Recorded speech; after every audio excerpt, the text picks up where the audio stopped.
plus, je ne sais pas s'il y aura un personnage de chasseur dans cette future série, mais on va parler du permis de chasse bientôt qui va coûter moins cher pour booster le développement de cette activité. Et pourtant, les fédérations ne sont pas du tout contentes. C'est le cas dans l'Aude. Alors pourquoi ça coince? Explication avec Alexandre Grélier et Frédéric Guibal.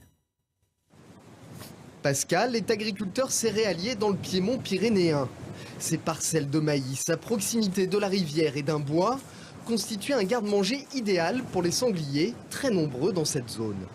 Ça arrivait qu'en une nuit, plusieurs sangliers fassent des parcelles entières, hein, des petites parcelles d'un hectare et demi, quasiment détruites à 100%. Certaines années, les destructions des sangliers pouvaient représenter 30% de sa production. Mais depuis 2010, le céréalier a fait installer une clôture électrique pour protéger ses cultures. Un équipement largement payé par la Fédération de chasse départementale qui consacre chaque année autour de 500 000 € pour réparer et prévenir les dégâts des sangliers. Donc lorsqu'on est appelé régulièrement, je dirais rapidement, dans les jours qui suivent, on est à même de rencontrer l'exploitant qui rencontre un problème de dégâts pour essayer de trouver avec lui des solutions. Pour les fédérations départementales de chasse du sud de la France, c'est une obligation légale que d'assumer le coût des dégâts du gros gibier. Mais la réforme du permis de chasse risque de compromettre cette mission. La Fédération nationale souhaite démocratiser la pratique et donc baisser le prix du permis annuel.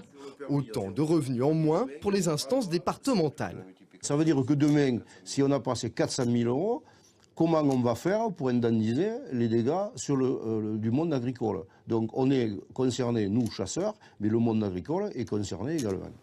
Le président national de la Fédération des chasseurs est attendu à Montpellier ce vendredi. Les présidents départementaux d'Occitanie comptent bien en profiter pour lui rappeler les spécificités de la chasse méridionale.